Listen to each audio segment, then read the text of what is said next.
السلام علیکم ورحمۃ اللہ۔ الحمد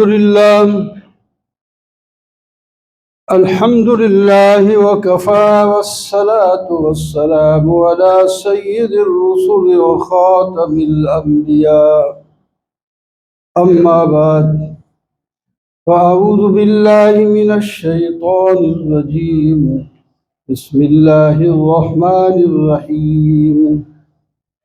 قال النبی صلی اللہ تعالی علیہ وسلم: احب اللہ لما یغزوکم وأحبوا لحب الله وأحبوا أهلي لحبي، أو كما قال.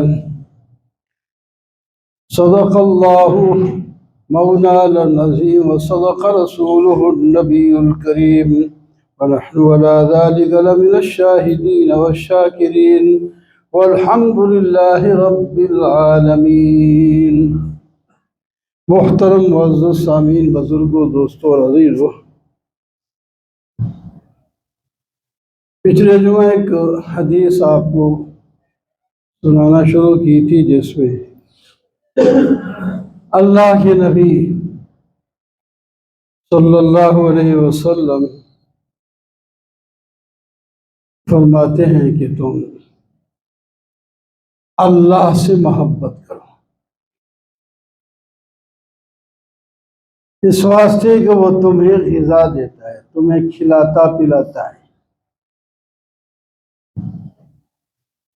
تو جب آدمی کسی کے ہاتھ سے کھاتا ہے تو اس کی نظریں نیچے رہتی ہیں اور محبت کرتا ہے، پیار کرتا ہے کہ وہ مجھے کھلا رہا ہے، اور اس چیز کا احساس جانور بھی کرتے ہیں۔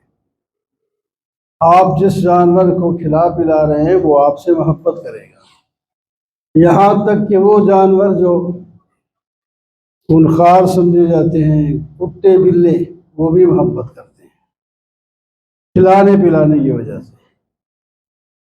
تو اس واسطے اللہ کے نبی صلی اللہ علیہ وسلم نے، اللہ تعالیٰ کے تو بڑے احسان ہے، اس نے تو پیدا بھی کیا ہے، ہم تھے ہی کچھ نہیں، اور احسان ہے، سب کچھ ہے، لیکن اس یہاں محبت کے لیے فرمایا کہ وہ تمہیں کھلاتا پلاتا ہے، غذا دیتا ہے، اس واسطے اس سے محبت کرو۔ پھر مجھ سے محبت کرو اس واسطے کہ میں اس کا بھیجا ہوا تمہارا خیر خواہ آ گیا ہوں، اس نے مجھے تمہاری طرف بھیجا ہے۔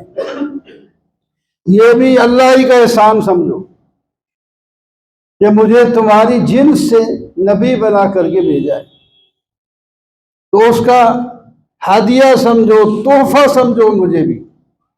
تو تحفے کی بھی قدر ہوتی ہے، ہدیے کی قدر ہوتی ہے کہ کس نے بھیجا ہے۔ بھیجنے والے کو دیکھا جاتا ہے کہ اس نے مجھے یہ جوڑا بھیجا ہے، اس نے فلاں کام چیز بھیجی ہے، تو آدمی یہ محبت کا اظہار ہوتا ہے اس میں بھی۔ تو اللہ تعالیٰ نے تو رہنمائی کے لیے نبی بنا کر مجھے بھیجا ہے۔ اگر تم میری اتباع کرو گے تو سیدھے جنت میں جاؤ گے اور تمہارے سارے مشکلات حل ہو جائیں گے۔ یہاں تک تو گزشتہ جمعہ بات کی تھی،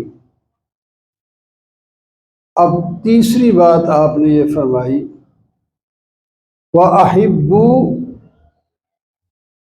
أَهْلِي لِحُبِّي، میرے اہل کے ساتھ بھی محبت کرو میری وجہ سے، میری محبت کی وجہ سے میرے اہل کے ساتھ بھی محبت کرو۔ اللہ اکبر۔ تو یہاں تو خیر لفظ اہل بیت کا لفظ بھی ہے، اہل بیتی، میرے بیت کے، میرے گھر کے جو بندے ہیں، جو قریبی رشتہ دار ہوتے ہیں، اولاد ہوتی ہے، بیوی بچے ہوتے ہیں، اس کو اہل کہا جاتا ہے۔ ویسے جو نبی کا اہل ہوتا ہے وہ صرف اپنے گھر والے نہیں ہوتے، وہ ہر ایمان لانے والا ہوتا ہے۔ اس واسطے نبی کریم صلی اللہ علیہ وسلم نے فرمایا، کلو تقی و نقی فہو اہلی، ایک روایت میں عالی ہے، ایک میں اہل ہے، میرا اہل ہے وہ۔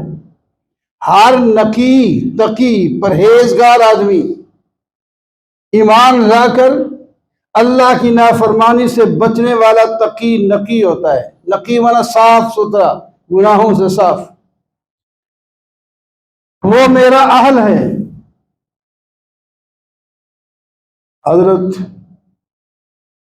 حضرت نوح علیہ السلام نے جب اللہ کے حضور اپنے بیٹے کے لیے درخواست کی تھی، یا اللہ یہ میرے اہل میں سے ہے، ان نبنی من اہلی، میرا بیٹا میرے اہل میں سے ہے، ان وعدک الحق، اور آپ کا وعدہ سچا ہے کہ میرے اہل کو آپ بخش دیں گے۔ تو باقی تو ایمان لا کر کشتی میں سوار ہو گئے، بچ گئے، ایک نہیں لائے ایمان، ایمان نہیں لایا ہے تو اولاد نا۔ اس واسطے درخواست کی، یا اللہ اس کو بھی ایمان کی توفیق عطا فرما، یہ بھی ایمان لا کر کشتی پہ سوار ہو کے بچ جائے۔ اللہ اکبر۔ آگے جواب اللہ تعالیٰ کا سنے، قال یا نوح انہ لیس من اہلک، اے نوح یہ آپ کے اہل میں سے تو نہیں ہے، اللہ یہ آپ کے اہل میں سے نہیں ہے۔ تو معلوم ہوا قریبی رشتہ دار، بیٹا بیٹی اولاد، یہ اگر اپنے والدین کے طور طریقے پہ نہ ہو تو ان کے اہل سے نکل جاتے ہیں۔ نبی کا بیٹا ہے، اس میں نبی کی، علماء فرماتے ہیں نبی کی جو بیگم ہے، بیوی ہے، وہ بدکارہ نہیں ہوتی، کافرہ ہو سکتی ہے۔ دو عورتوں کا اللہ نے نام لیا ہے کہ وہ انہوں نے کفر کیا، ایک یہی نوح علیہ السلام کی بیوی اور ایک حضرت لوط علیہ السلام کی بیوی ہے۔ یہ لیکن یعنی اس واسطے اس سے یہ بات تو پکی ہے کہ حضرت نوح علیہ السلام ہی کا بیٹا تھا، لیکن ایمان نہیں لایا تو اللہ تعالیٰ نے فرمایا لیس من اہلک، آپ کے اہل میں سے نہیں ہے۔ اور آپ نے بغیر سوچے سمجھے، پہلے ذرا سوچتے تو پھر میں اس سے مانگتے نا، انی اعوذک ان تکون من الجاہلین فلا تسألنی ما لیس لک بعلم، مجھ سے اس چیز کا سوال مت کریں جس کے بارے میں آپ کو علم بھی نہیں ہے کہ نبی کا اہل کون ہوتا ہے۔ اب آپ سمجھ جائیں کہ آپ نبی کا اہل وہ ہوتا ہے جو اس کا پیروکار ہوتا ہے، جو اس کا متبع ہوتا ہے، جو اس کے آثار قدم پر چلنے والا ہوتا ہے۔ نبی کریم صلی اللہ علیہ وسلم نے ایک حدیث میں فرمایا، اللہ فی اصحابی لا تتخذوہم غرضا من بعدی۔ اللہ مانا اتقوا اللہ، اللہ سے ڈرنا، اللہ سے ڈرنا دو دفعہ فرمایا، اللہ فی اصحابی، میرے صحابہ کے بارے میں اللہ سے ڈرنا، کیا مطلب؟ لا تتخذوہم غرضا من بعدی، کہ میرے بعد میرے صحابہ پر تم طعن تشریح کرنے لگو، اس سے میں منع کر رہا ہوں۔ صحابہ کے بارے میں، صحابی وہ ہوتا ہے جس نے نبی علیہ السلام کو ایمان کی حالت میں دیکھا اور پھر اس کا خاتمہ ایمان پر ہی ہوا. ہاں ایک دفعہ دیکھا ہو یا نبی علیہ السلام نے اس کو دیکھا ایمان کی حالت میں تاکہ نابینا بھی آ جائیں. کہ وہ نابینا دیکھ تو نہیں سکتا، نابینا صحابی بھی تھے، صحابی ہیں، وہ دیکھ تو نہیں سکتے لیکن آپ نے تو ان کو دیکھا، تو وہ ہوتا ہے صحابی. فرمایا میرے صحابہ کے بارے میں، انسان ہے، انسانوں سے غلطیاں جھگڑے ہو جاتے ہیں، ان باتوں کو تم نے صرف نظر کرنا ہے. میرے صحابہ کے بارے میں میری نصیحت سنو کہ میرے صحابہ کے بارے میں اللہ سے ڈرتے رہنا، میرے بعد ان کو تان تشنیع کا نشانہ نہ بنانا. بعض محقق جو صحابہ کے درمیان جنگیں بھی ہوئی ہیں، ایسی کوئی بات نہیں، گناہ بھی ہوئے ہیں بعض سے ہوئے ہیں، تو آپ نے پہلے فرما دیا جو ان سے جو ہوا ان کا حساب جانے اللہ جانے، تم اس کے منصف نہیں ہو. تمہیں میں کہہ رہا ہوں کہ ان کے بارے میں زبان طعن نہ کھولنا. فرمایا میرے صحابہ کو میرے بعد ان کی تمہیں کوئی بظاہر غلطی نظر آ رہی ہے تو تم نے فیصلہ نہیں کرنا، وہ اللہ نہیں کرنا ہے. تو اللہ نے تو معاف کر دیا، پہلے ہی معاف کر دیا ان کو. ان کے بڑے قربانیاں ہیں، ان کی انہوں نے بڑے کام کیے ہیں، تو بڑے کام کرنے والوں سے غلطیاں ہو جاتی ہیں تو پھر معافیاں بھی ہو جاتی ہیں، تو اللہ نے معاف فرما دیا. اس بات سے فرمایا لا تتخذوهم غرضا من بعدی، میرے بعد میرے صحابہ کو تان تشنیع کا نشانہ نہ بنانا.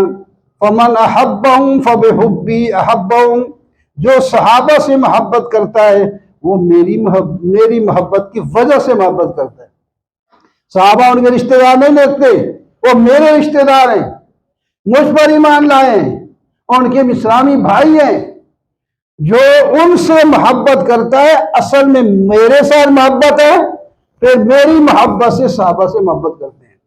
وَمَنْ أَبْغَضَهُمْ فَبِبُغْضِي أَبْغَضَهُمْ، جو ان سے دشمنی رکھتے ہیں وہ پہلے مجھ سے دشمنی رکھتے ہیں. یہ یاد رکھ لو، صحابہ کا نام لے رہے ہیں، نبی علیہ السلام سے کہتے ہیں ہمیں محبت ہے، یہ غلط ہے. یہ میرے ساتھ پہلے بغض رکھتے ہیں، پھر میری وجہ سے صحابہ کے ساتھ بغض رکھتے ہیں. وَمَنْ أَبْغَضَهُمْ فَبِالْبُغْضِ وَمَنْ آذَاهُمْ فَقَدْ آذِي. سنو، جو ان کو تکلیف دے گا وہ اصل میں مجھے تکلیف دے گا. فَمَنْ آذَاهُمْ فَقَدْ آذَانِي، جو ان کو تکلیف دے گا اس نے مجھے تکلیف دی. وَمَنْ آذَانِي فَقَدْ آذَى اللَّهُ، جو مجھے تکلیف دے گا وہ اللہ کو تکلیف دے گا. وَمَنْ آذَى اللَّهُ يُوشِكُ أَن يَأْخُذَهُ، قریب ہے کہ اللہ تعالیٰ اسے پکڑے تو پھر اس کو چھڑا کوئی نہیں سکے گا. لہٰذا میری یہ نصیحت یاد رکھنا، میرے صحابہ کو کبھی تان تشنیع کا نشانہ نہ بنانا اور ان کے ساتھ محبت کے ساتھ رہنا. تو اس حدیث میں بھی آ گیا کہ میرے اہل کے ساتھ محبت رکھو، یعنی تمام ایمان لانے والوں کے ساتھ ہی محبت رکھو. وَأَقُولُ قَوْلِي هَٰذَا وَالْحَمْدُ لِلَّهِ.